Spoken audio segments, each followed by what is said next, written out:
গতকাল দুপুরে আহমেদাবাদে ভয়াবহ বিমান বিপর্যয়। ইতিমধ্যেই দুটি ব্ল্যাক বক্সের একটির হদিশ পাওয়া গিয়েছে, অপরটির খোঁজ চলছে। একই সঙ্গে খোঁজ পাওয়া গিয়েছে ডিজিটাল ভিডিও রেকর্ডারের। আর এই ডিভিআর বিশ্লেষণ করেই দেখা হবে দুর্ঘটনার আগে ঠিক কি অবস্থা ছিল এই অভিশপ্ত বিমানটি।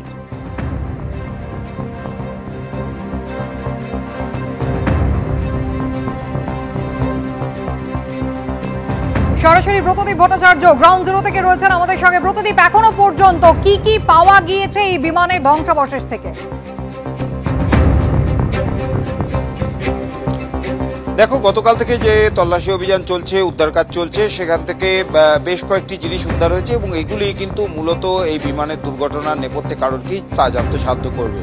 যেমন দুটি ব্ল্যাক বক্সের মধ্যে একটি ব্ল্যাক বক্স পাওয়া গিয়েছে, এছাড়া ফ্লাইট ডেটা রেকর্ডার সেটা পাওয়া গিয়েছে এবং ককপিট ভয়েস রেকর্ডার সেটাও পাওয়া গিয়েছে এবং কিছুক্ষণ আগেই একটি ডিভিআর উদ্ধার হয়েছে, যেটা ডিজিটাল ভিডিও রেকর্ডার। অর্থাৎ এই সমস্ত যে যন্ত্রাংশগুলো পাওয়া গিয়েছে এগুলোর থেকে যে তথ্য পাওয়া যাবে সেখান থেকেই কিন্তু নিশ্চিত হওয়া যাবে যে বিমান দুর্ঘটনার নেপথ্যে কারণ কি ছিল।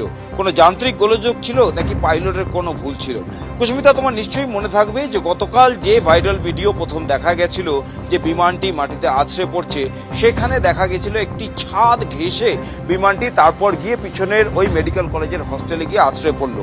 আমরা এই মুহূর্তে সেই ছাদেই রয়েছি যে ছাদ ঘেঁষে গতকাল ঠিক 1:38-এ টেক অফ করার পরেই বিমানটি আছড়ে পড়ে। ক্যামেরা আমার সহকর্মী সন্দীপ সাধুকাকে একটু দেখাতে বলবো। এই ছাদের সামনে যে গাছটি রয়েছে এবং তার উপরের যে ডালটি ভেঙে গিয়েছে সেটা কিন্তু বিমানের চাকায় লেগে সেই ডালটি ভেঙে পড়েছিল। এই বাড়ির যারা বাসিন্দা তাদের সঙ্গে একটু কথা বলার চেষ্টা করব। গতকাল যখন এই ঘটনা ঘটেছে তারা তখন সেই মুহূর্তে এখানেই ছিলেন। कल जब ये हादसा हुआ तब आप लोग तो घर पे ही थे, क्या देखा आप लोग? जैसे ही देखा कि ये जो प्लेन यहाँ से क्रैश हुआ है पूरा, तो हम लोग हमारे घर के अंदर ही थे सब लोग। तो उसमें जब ये ब्लास्ट हुआ तो एक बहुत ही खतरनाक आवाज आया था जो पूरी बिल्डिंग हमारी पूरी मतलब कि हिला डाली थी। तो हम सब पूरी फैमिली और पूरे ब्लॉक वाले सब बाहर आके हमने देख रहे कि क्या हुआ है। तब हम लोगों को पता चला कि यहाँ पे विमान क्रैश होकर फूटा हुआ है। ये पेड़ का ऐसा हालत कैसे हुआ? ये पेड़ यहाँ से घुस के तो उसको तोड़ के फिर वहाँ पे क्रैश हुआ है प्लेन। ये प्लेन जब आ रहा था, इस तरफ तो एयरपोर्ट है, इस तरफ से प्लेन आके क्या सीधा ही नीचे आ गया या उसने कोशिश की थी? आप लोगों ने क्या देखा? हमने बस ये देखा कि वहाँ से प्लेन आ रहा है और जब यहाँ पे क्रैश हुआ, यहाँ पे जो विमान के अंदर पेड़ के अंदर जो फंस के जो आगे विजय मेडिकल है वहाँ पे आके फूट रहा है, बस हमने वो देखा है। ये टायर फंस गया था इस पे? नहीं, यहीं पे वो जाम हो गया था, वहाँ से घिस के फिर यहाँ पे कैंटीन के अंदर जाके ब्लास्ट हो गया। और थोड़ा इधर उधर होता तो यहाँ भी गिर सकता था? यहाँ पे भी गिर सकता था लेकिन गिरा नहीं। पायलट ने बहुत ही उसकी मेहनत करी है, उसकी वजह से उसने ऊपर विमान करा लेकिन हो नहीं पाया, तो वहाँ पे नीचे क्रैश हो गया। मतलब ऊपर विमान करा मतलब समझ नहीं आया, वो कोशिश कर रहा था वो पूरी कि यहाँ पे ना गिरे, ऊपर ही रहे, लेकिन वो नीचे लैंड हो गया। यहाँ नीचे आते आते क्या ऊपर गया था थोड़ा भी? हाँ, यहाँ से ऊपर हुआ था थोड़ा, फिर वापस से आगे एकदम लो हो गया, वहाँ से फिर नीचे क्रैश हो गया कैंटीन में।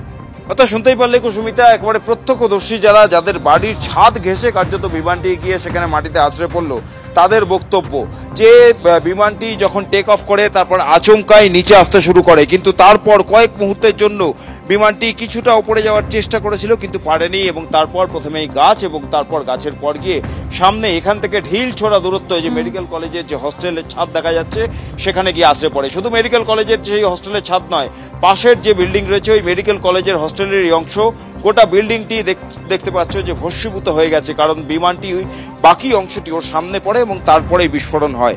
এখন প্রশ্ন হচ্ছে কি কারণে এই দুর্ঘটনা? টেক অফ করার কয়েক মুহূর্তের মধ্যে 27 সেকেন্ডের মধ্যে বিমানটি এভাবে নিয়ন্ত্রণ হারিয়ে আছড়ে পড়লো এবং কার্যত ভস্মীভূত হয়ে গেল। বিমানটিতে যারা ছিলেন প্রায় প্রত্যেকে, একজন বাদ থেকে প্রত্যেকে তারা মৃত্যুর কোলে ঢলে পড়লেন। যান্ত্রিক কোনো গোলযোগ ছিল? বিশেষজ্ঞরা বলছেন যে একটি বিমানের দুটি ইঞ্জিনই যদি বিকল হয়ে গিয়ে থাকে তাহলে এ ধরনের ঘটনা ঘটতে পারে, কিন্তু দুটি ইঞ্জিন একসঙ্গে বিকল হওয়ার ঘটনা কিন্তু বিরল। তাহলে নেপথ্য কারণ কি? পাইলটের কোনো ভুল ছিল নাকি এর নেপথ্যে কোনো ষড়যন্ত্র রয়েছে? গোটা বিষয়টি কিন্তু খতিয়ে দেখা হচ্ছে। এই মুহূর্তে দেখতেই পাচ্ছ এসডিআরএফ এর কর্মীরা, এনডিআরএফ এর কর্মীরা, ডিজিসি এর কর্মীরা এবং এয়ারক্রাফট অ্যাক্সিডেন্ট ইনভেস্টিগেশন ব্যুরোর যারা আধিকারিক রয়েছে প্রত্যেকেই সেখান থেকে নমুনা সংগ্রহ করছেন এবং তারা রিপোর্ট বানাচ্ছেন, তদন্ত করছেন এবং এই নমুনা সংগ্রহ করা। ধন্যবাদ। ডিভিআর ইতিমধ্যে উদ্ধার হয়েছে, যা গুজরাট এটিএস নিয়ে গিয়েছে, তদন্ত করে দেখা হবে। গুজরাট এটিএস এর পক্ষ থেকে কি জানানো হয়েছে দেখুন।